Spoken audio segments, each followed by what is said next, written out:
Good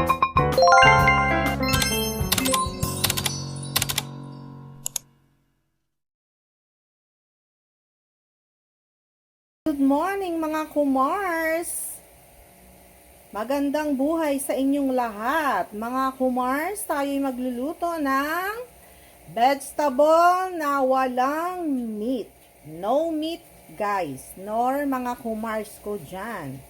Walang karne. O, alam nyo naman kung ano ang pang-alternate sa karne. Eddie! Alam nyo na. Ayan, mga kumars. Diba? Sira yung ring light ko. Gusto ko lang na may ilaw. Ayan. Hindi ko alam kung anong gagawin natin dyan para may ilaw. Ayan, mainit na yung ating kawali. Ayan, mga kumars. Sabay natin yung ating tofu.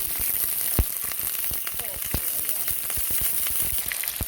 Healthy ulam to, mga kumars, ang ating lulutuin for today.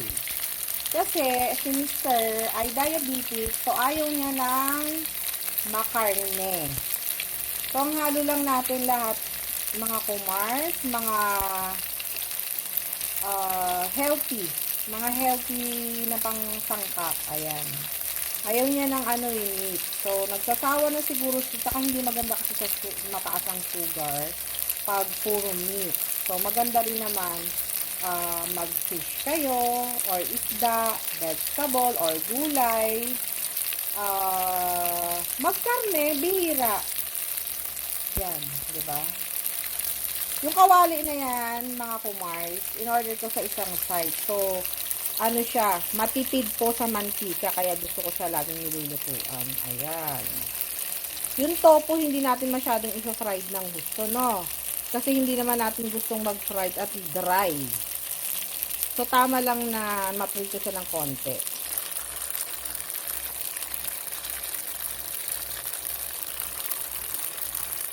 Lagay na natin, mga kumars, yung sibuyas at bawang. Pinagsama ko na. Okay? Pinagsama na natin. Sibuyas at bawang, mga kumars. Ayan. Napakayami ng lulutuin ko, mga kumars, ha. Yung mga nagda-diet dyan, yung mga hindi masyadong nag-meat, eto, pasok sa inyong mga diet. Tsaka pasok sa inyong budget ito, mga kumars. Hindi siya magastos, kung ika nga, hindi siya magastos. Ayan. Pinagsama na natin yung tofu, bawang, and sibuyas.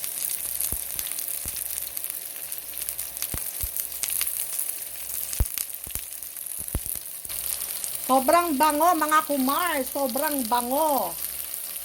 Maglalagay naman tayo ng tuyong alamang. Yung iba tawag nila dito ay kalkag. Tuyong alamang. Ayan. Yan ang halo natin. So, napaka-healthy. Diba?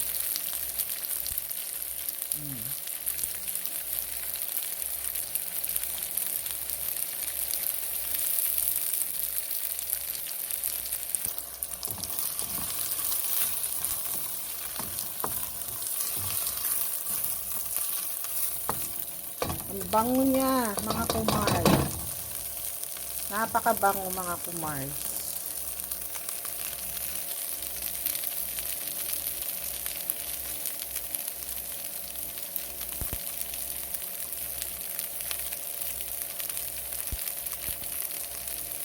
Lagay na natin yung soy sauce.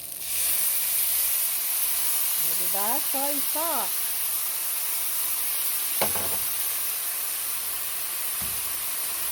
Mga kumars, napakasimpleng lutuin at masustansya na, pasok pa sa inyong budget, mga kumars.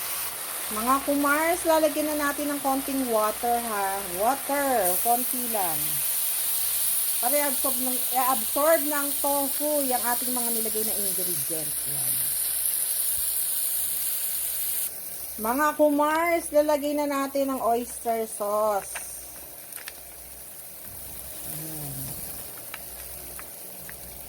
Oyster sauce. Ayan. Konti lang. na oyster sauce. Ayan. Kaya lang natin siyang magkulo. Lagyan natin ng pamintang durog mga kumars. Ayan. Ayan mga kumars, ina-absorb na yung ng tofu yung ating nilagay na mga ingredients sa sabaw. Lagyan na natin ng siling panigang. Ayan. And then mga kumars, ilagay na natin yung halo-halong gulay. Ayan. O diba?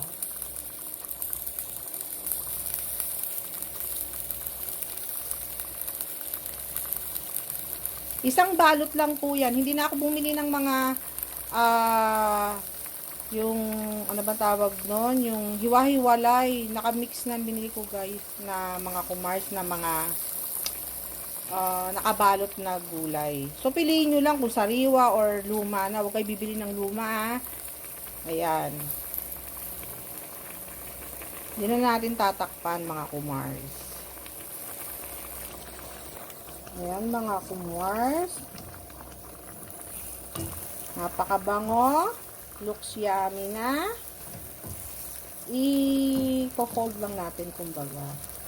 Yung nasa ilalim, lagay nyo lang sa ibabaw. Ayan. Ayan, looks yummy. Tapos may hahalo pa ako dyan mga kumars. Talbos kamote tsaka saluyot. Like na like ko yan. Gulay na yan. So, ihahalo natin. Tatakpan muna natin yan mga kumars para maluto yung gulay. Okay? Ayan, mga kumars, kailangan takpan muna natin para yung gulay ay maluto. Huwag namang overcook, huwag namang hilaw. So, tama lang. Ha? Mga kumars, ganyan. Hindi ko sinabing i-overcook nyo, hindi naman maganda pag overcook. Huwag naman ding hilaw, hindi rin maganda. Okay, mga kumars? Ayan mga kumars. Tutulot yun na. Ayan. Baliktad lang natin mga kumars. Ang bango. Mga kumars, ang bango. So, ayan. Luto na siya. Pwede na nating ilagay yung yung ating saluyot and talbos kamote. Saluyot and talbos kamote mga kumars. Diba? Kumain kayo ng gulay para humaba ang inyong buhay. Saluyot and talbos kamote ha. Higay lang ito sa ilalim siya. Ibabaw naman natin itong gulay para maluto. Diba? Kumain kayo lagi ng gulay, mga kumars. Dahil pampahaba ng buhay ang ating mga gulay. Sarap pa nga ito mga kumars kung may isda. So, at least, no meat. Mahirap na pala mag-vlog ng mag-isa. Ayan. Luto mo, hawak mo. Ayan, mga kumars, luto na. Titikman natin. Hininaan ko ng apoy.